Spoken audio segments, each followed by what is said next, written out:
Hey, crime family. Welcome to True Crime. State of Mind. I'm Andrea. And I'm Brooke, and this is our Arizona episode. Arizona. Okay, so before we get started, I have to mention, have you watched Inventing Anna on Netflix? I have not yet. I really want to watch it, though. It's so good. You know what, though? I was talking to my friends last night. It was my friend Elisa's birthday. Happy birthday, Elisa. And I was talking to them about it, and they were like, it was okay. I couldn't get into it. And I was like, really? I thought it was so good.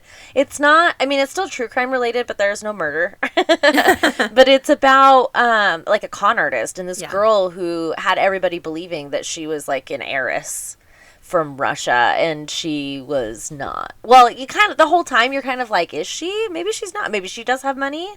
And they're like, no, she doesn't. But then, like, where's she getting all this money from? And it was really good. And it has the girl from Ozark. I don't know anybody's names. So it has the girl from Ozarks is the main girl, and she does an excellent job. And then the lawyer, or not the lawyer, the journalist is Fada from My Girl, all grown up. Oh, that's crazy. I haven't seen her in anything that I can remember. Yeah. Huh. Yeah, I know. It's been a hot minute but it's really, really good. I loved it. I binged it. I think it's 9 episodes. I binged it in 2 days. Like, I just loved it. I thought it was so good. It was very well done. Well, and it's Shonda Rhimes. So anything Shonda Rhimes does, I'm like, yeah, I love it. I love them all. She's amazing. I watched the Dateline episode on this Inventing Anna thing. On Anna? Uh-huh. Mm-hmm. Yeah, they have a Dateline episode. I didn't even know there was a Dateline episode. Yeah, so maybe I'll watch it. We'll see. I've been really busy this week, so maybe I can watch some TV this week. We'll see. Yeah, when we whenever I watch like anything that's like either like a true crime reenactment or if it's like a historical reenactment, I'm always like constantly on like Google or Wikipedia being like, was that true? Did that really happen? Did that really happen? And so I was like Googling her, of course, and not on like every little thing, but I just wanted to see like what she looked like in real life, and they did a damn good job of making that girl look just like her. I mean, she looked just like her. That's great. And she did an accent, and it was like amazing because she doesn't have an accent on I don't know where she's from, the actress, but she does not have an accent on the Ozarks. Yeah. So I assume she's not Russian, but I could be wrong. But she did it. It was just really well done, and it had you like guessing the whole time. It was really, really good. I really liked it. Yeah, for sure. Yeah. It's on Netflix. So anyways, back to our Arizona episode. Okay, so I chose a case where the perpetrator was female because we haven't done that yet. Ooh. And I was like, I really wanted to do a case where the perpetrator was female, and so I was looking through all these cases from Arizona history, and honestly, most of them were like run-of-the-mill, wife kills husband for money or over an affair, and I was like, well, that's boring. Yeah. That's a tale as old as time. Like, I wanted something more interesting. So I found this case, and I thought it was highly, highly interesting, and it involves two, I mean, they're women, I guess, because they're 18, but girls, really, they're 18. Yeah. And they're both Native American, and they belonged to a lot of programs that were for Native American women. And so when I say that they belong to some sort of organization that was Indian, blah, blah, blah, blah, I'm not trying to be disrespectful. That's just what it was called at the time. Okay. I'm not trying to be disrespectful at all. So if I do say that, it's because that's exactly what it was called. Not because I'm trying to not be PC. Yeah. I have many friends that are Native American, and I want to definitely be respectful of that. So, this one takes place at the University of Arizona in Tucson, Arizona. Okay. So, my husband goes to Tucson every year for a month, and so I know all about Tucson. I've been there many times. Tucson, if you don't know, it's like barely over the border from Mexico into the United States. It's only like 40 miles.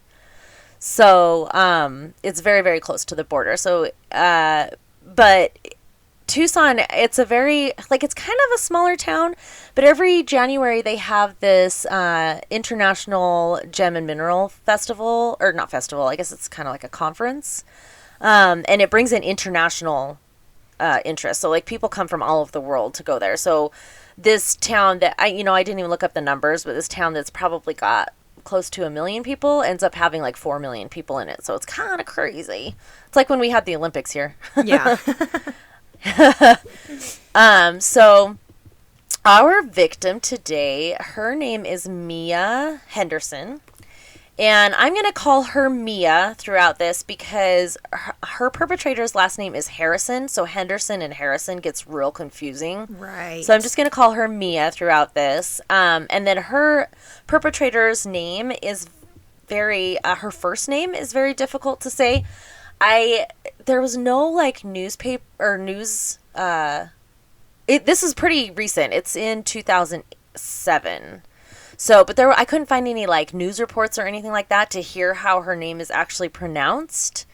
The only thing I could find was one podcast on this case, and she said that this is the way that you would pronounce it in the Native American tongue, and it's pronounced Galareka is her name.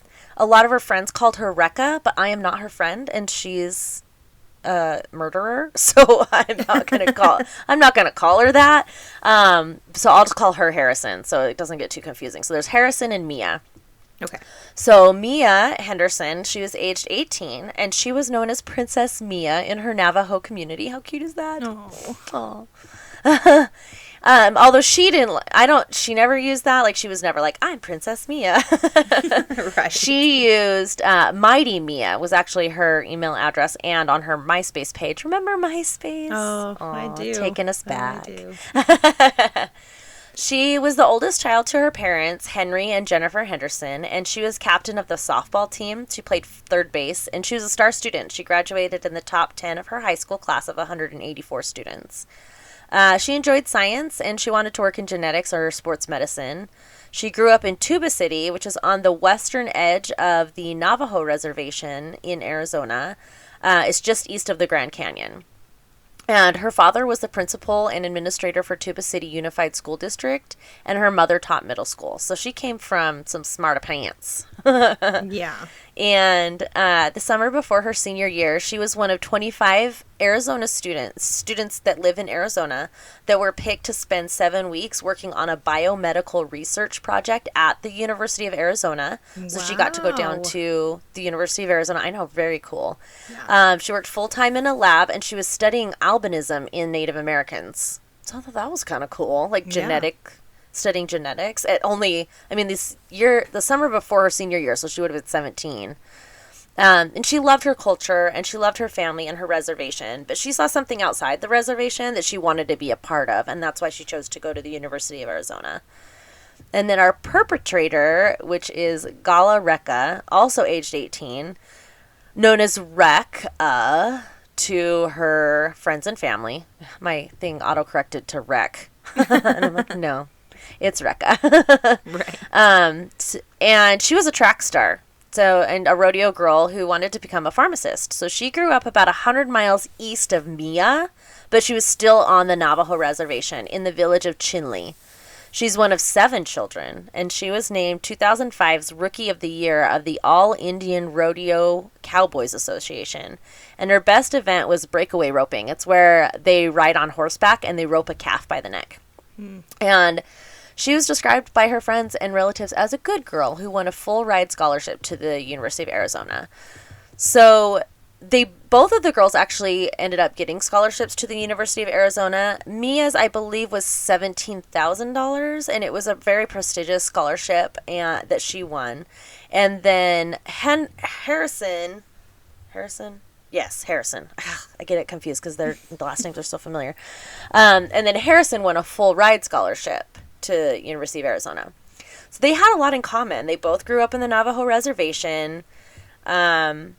And the Navajo reservation that they grew up on is called Window Rock, and it's in Apache County, Arizona.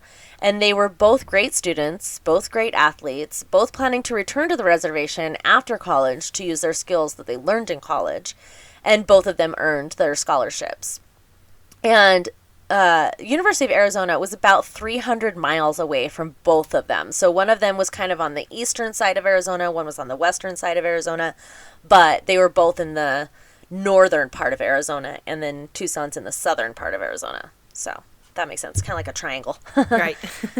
So just to give you an idea of how rare and difficult it was for this community on the Navajo reservation to make it into college, the reservation itself it sits on 27,000 square miles, and it actually spans 3 states, Utah, New Mexico, and Arizona.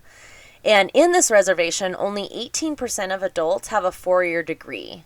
And nationally, the number is double that. It's more like 35% of adults have a 4-year college degree. So because of this, the tribe worked really hard to make scholarships available to those who wanted to pursue a college degree outside of the reservation.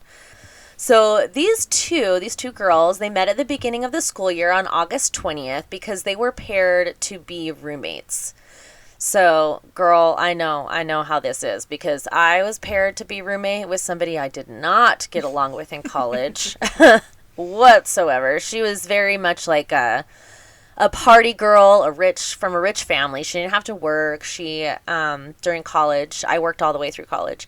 And she was like a sorority girl. Not anything against sorority girls, but she was just like, kind of like, I don't know. She was very condescending to me because I was not interested in the same thing she was. And we were paired together. So I feel this poor girl being paired with somebody she did not get along with.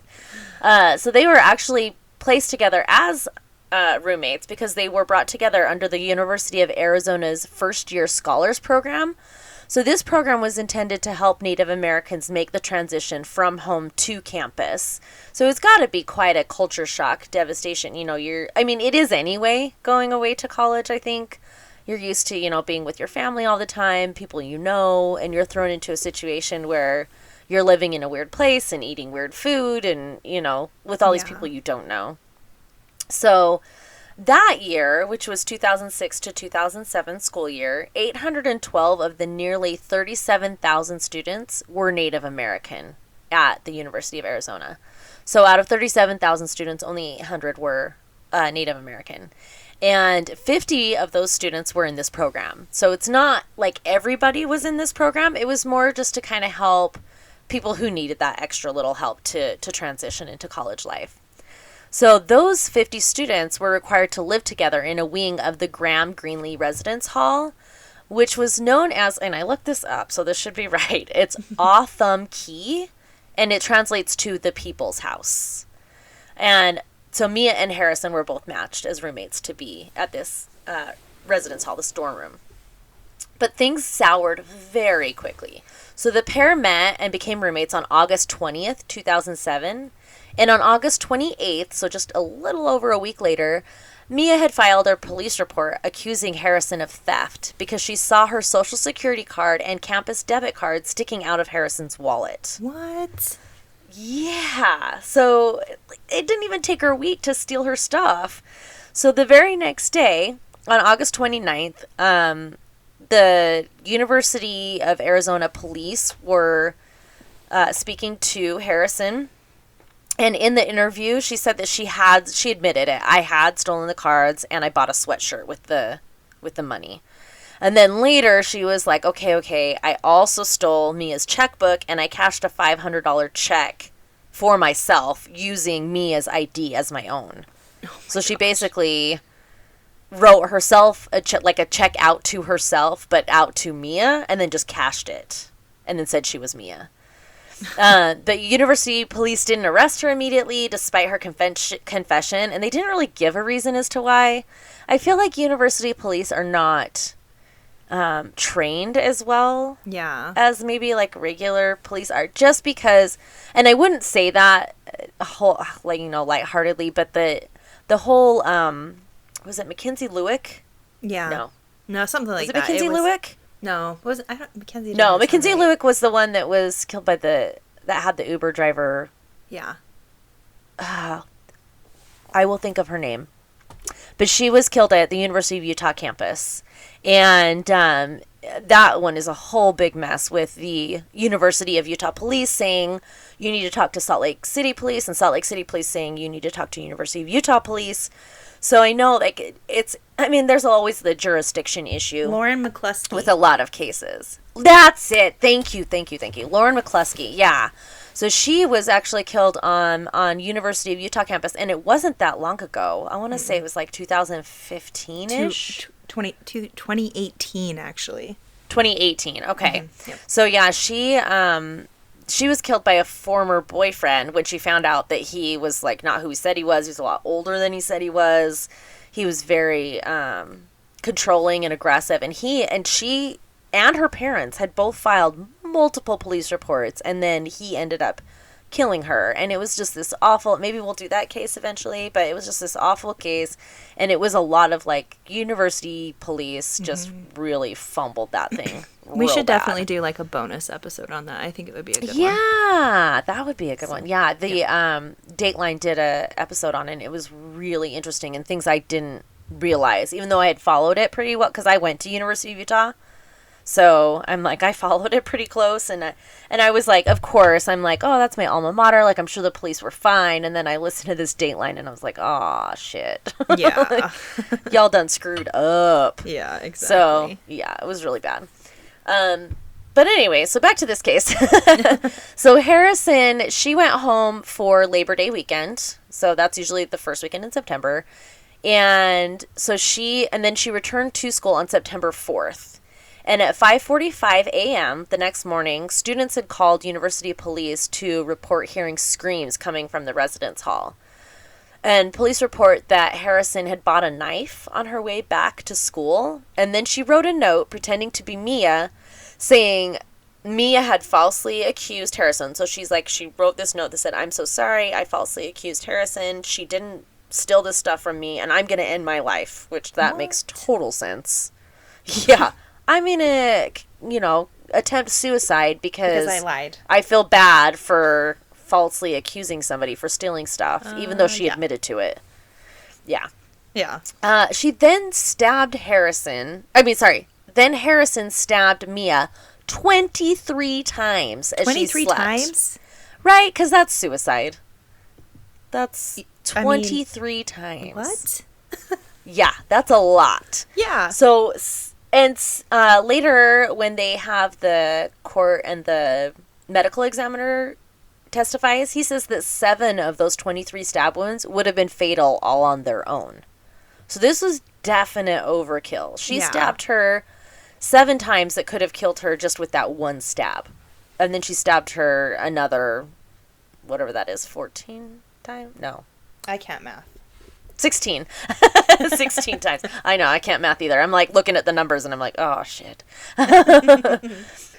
So most of the stab wounds were on Mia's back, ranging in depth from a 1/2 inch up to 7 1/4 inches. So that is a huge knife. Huge knife. And, yeah.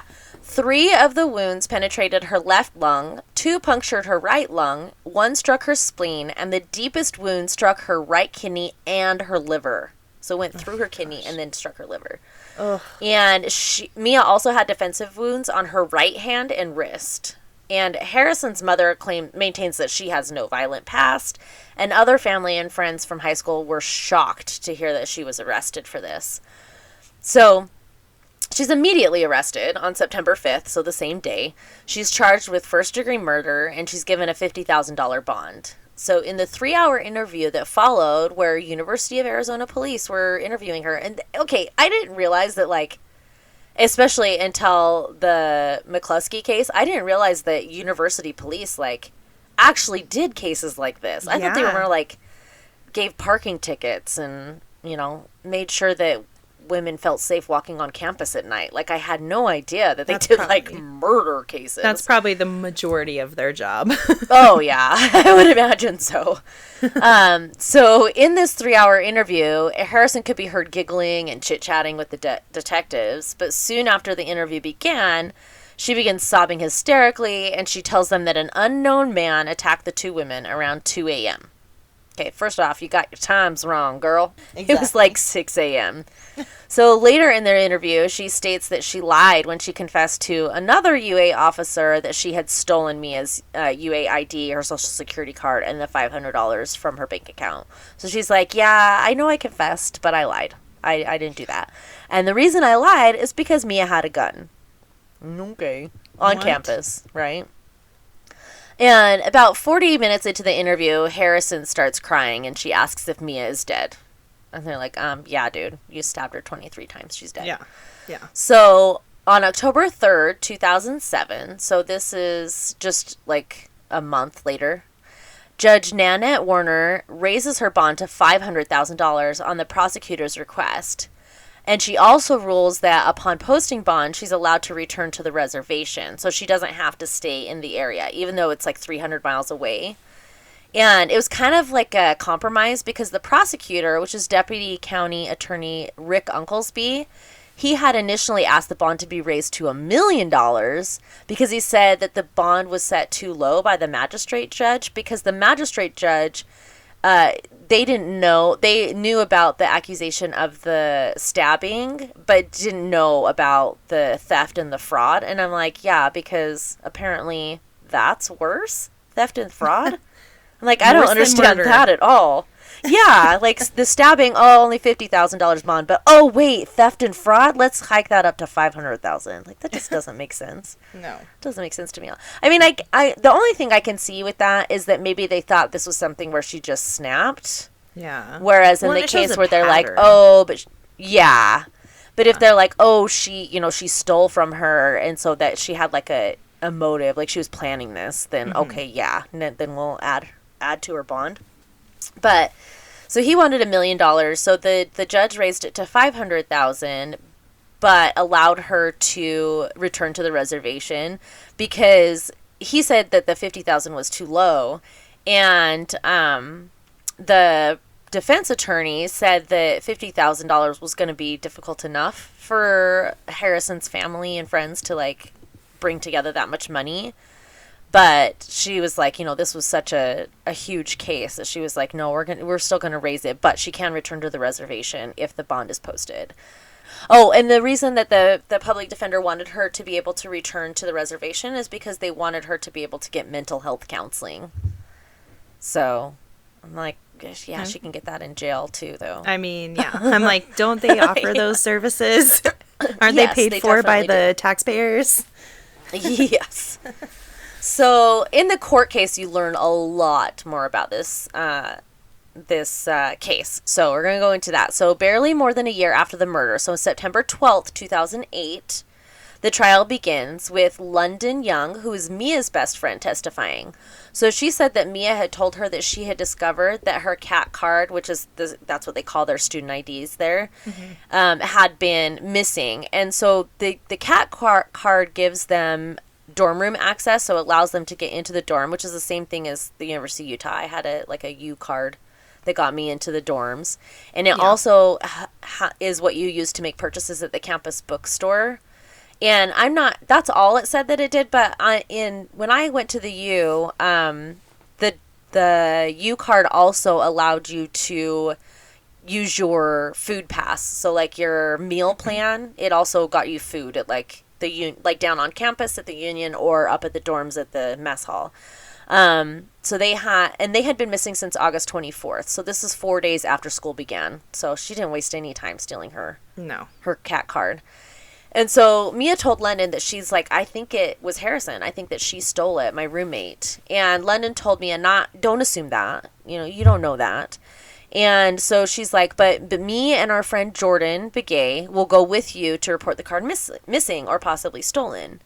So they went with her to the University of Arizona police to report it as missing. And she insisted. Mia was like, no, I'm pressing charges against Harrison. Like, she's the one who stole the card. I know she did it. And the campus police officer and a woman that was there in the dean's office just laughed at them and was like, this happens all the time. You guys just need to just shake hands, let bygones be bygones, tell her to give you your card back, and it'll be fine. And Mia's like, no, I want her removed from the dorm. I don't want to be roommates with her. I want her out of the Native American student program. I just want her gone. Right. And the officer was just like, yeah, we're not going to do that. Like, this happens every day. Like, you need to get over it. You need to talk to her about it.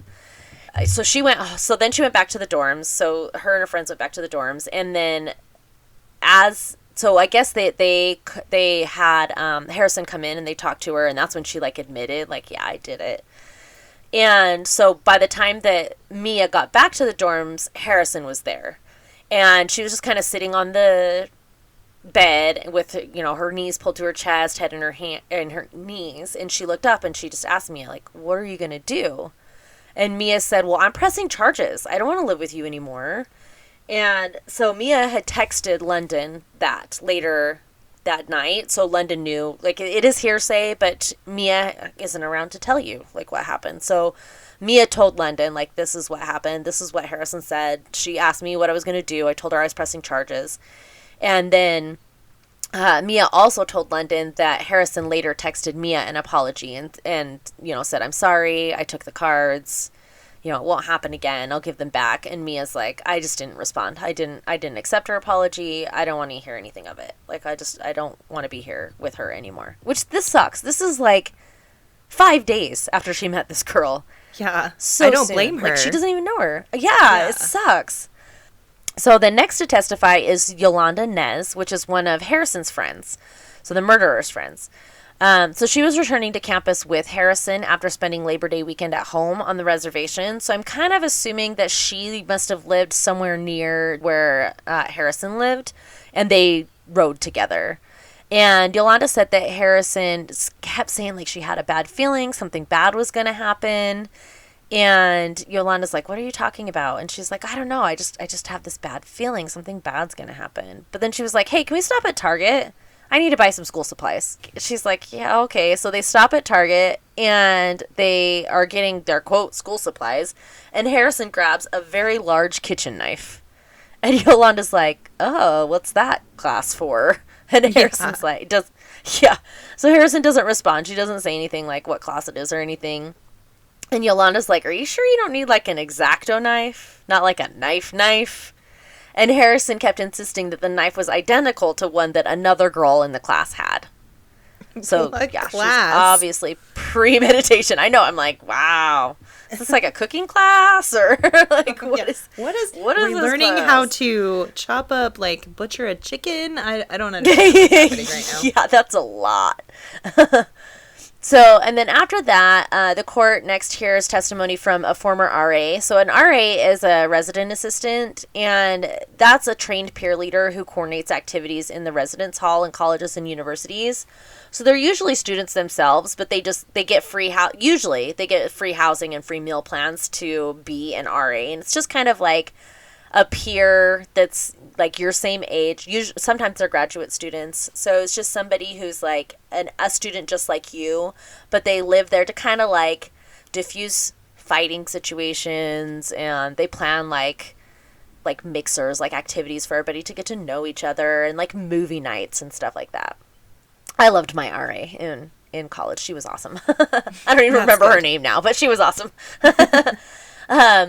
So the court hears testimony from her, and her name is Diane Pavada. Okay, so Diane says it's early in the morning, and she's awoken by screams that were seemingly coming from every direction. She was like, I couldn't tell where they were coming from. It sounded like they were coming from above me and to the side of me or down the hall. She's like, I really couldn't understand. I couldn't figure out where they were coming from. But in actuality, her room was actually right next door to Mia and Harrison's room. So she also said that she heard like some bumping noises. It sounded like maybe somebody was moving around furniture or something like that. And she's like, okay, this is kind of getting annoying. Like, there's some college students that are like moving around furniture at 6 o'clock in the morning and they're screaming. Like, what is going on? Right. So she gets up. She's like, she grabs some clothes because she's got her pajamas on. So she grabs some clothes, gets dressed. She heads to the door and she kind of like opens the door a little bit and peeks out, but she doesn't see anything. So she closes the door. She's like, well, I don't see anybody out there, and I'm not really going to go knocking on everybody's door at 6 o'clock in the morning. So she's like, I'm going to go back in, grab my shoes, kind of walk around a little bit, see if I can figure out where this noise is coming from. But the noise had stopped. So she closes the door and she hears somebody say, "Help me, Stacy, help me." And so she opens the door again and it's Harrison. She's out in the hallway and she's talking to another student. So at that point, Diane's like, "Oh shit." So she runs out the door and she sees Mia like through the open door in the room next door, and she's bleeding from her back and there's blood spattered all around the room. And she said Mia was kneeling down on the floor with her head on the floor and her hair kind of spilling all in front of her. So kind of like in child's pose in yoga, but with your arms not up above your head. So just kind of kneeling down, folded over.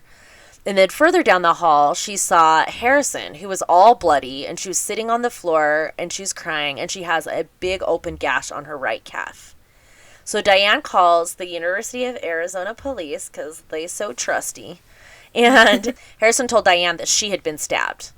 Harrison said that when she had gotten back to the dorm room from going out of town for Labor Day, that Mia had started calling her a bitch, all types of names. So Harrison had grabbed a knife and started stabbing her because she was like, "Stop yelling at me." I'm like, "Yeah, because that's the reaction you get." "And where did this knife come from, Harrison?" Diane said she didn't hear Mia yelling, though. They were right next door. She's like, "I didn't hear her yelling anything, any names or anything, just screaming. Like, I didn't hear any. I'm right next door, dude." So she's like, "I didn't hear any of that." So then court adjourns. That's the end for that week. And then the following week, it resumes on Monday.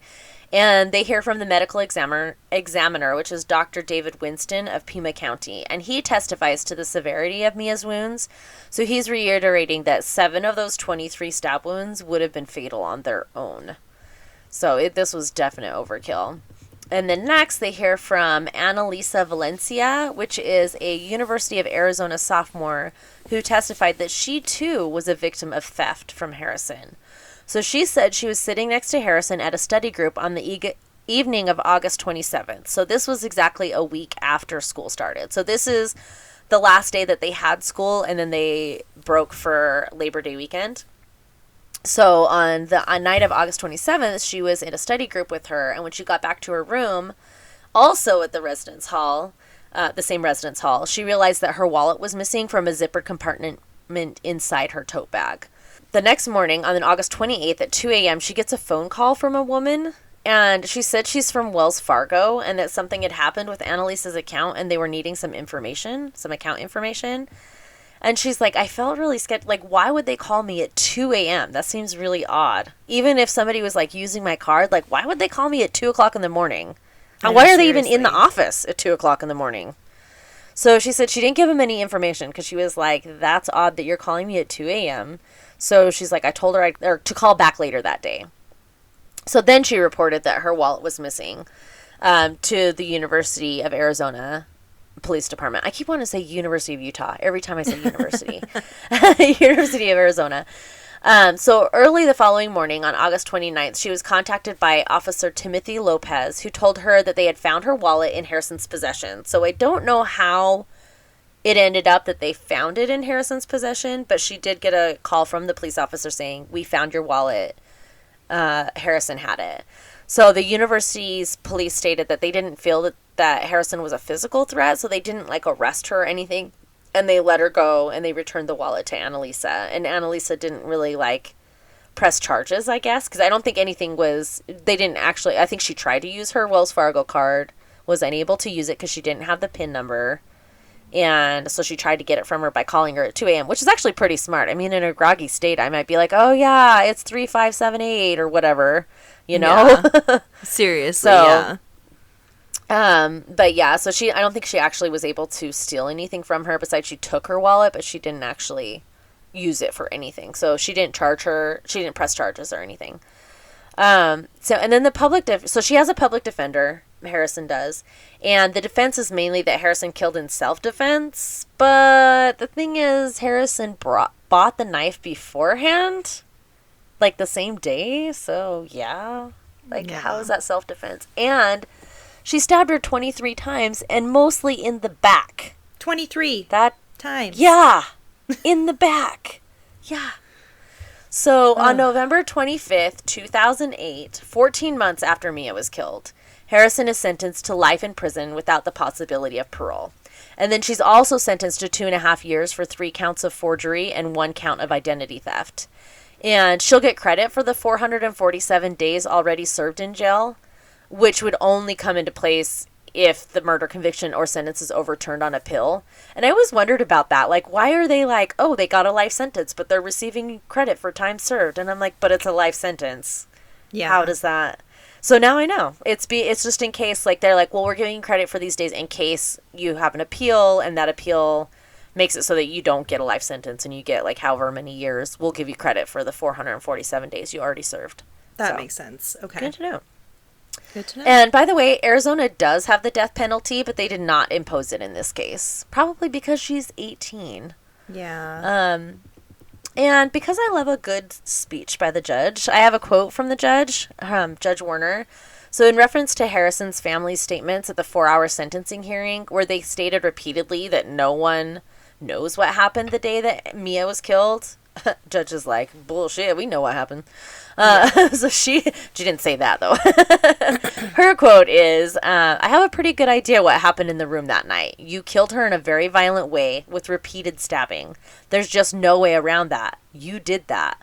The choice you made, that you put into motion the first week you came to school, the choices you made early in the morning of September 5th, no sentence I can give can change that. Nothing I can do can give the Henderson family back their daughter or erase their pain. So true. Love a power. And it's a female judge, too. Go, girl. Yeah. That was a crazy situation. Right? All right. And we'll see you guys next week. Oh, and when this episode drops, Andrea will have just gotten back from Florida. So how was Florida, Andrea? Oh, nice and warm. I'm hope. Sure. Yeah, we got snow here. I'm sure. I'm jealous. You're going to have so much fun there. It's going to be nice and hot. Yes, I'm excited. So, yeah, have fun in Florida.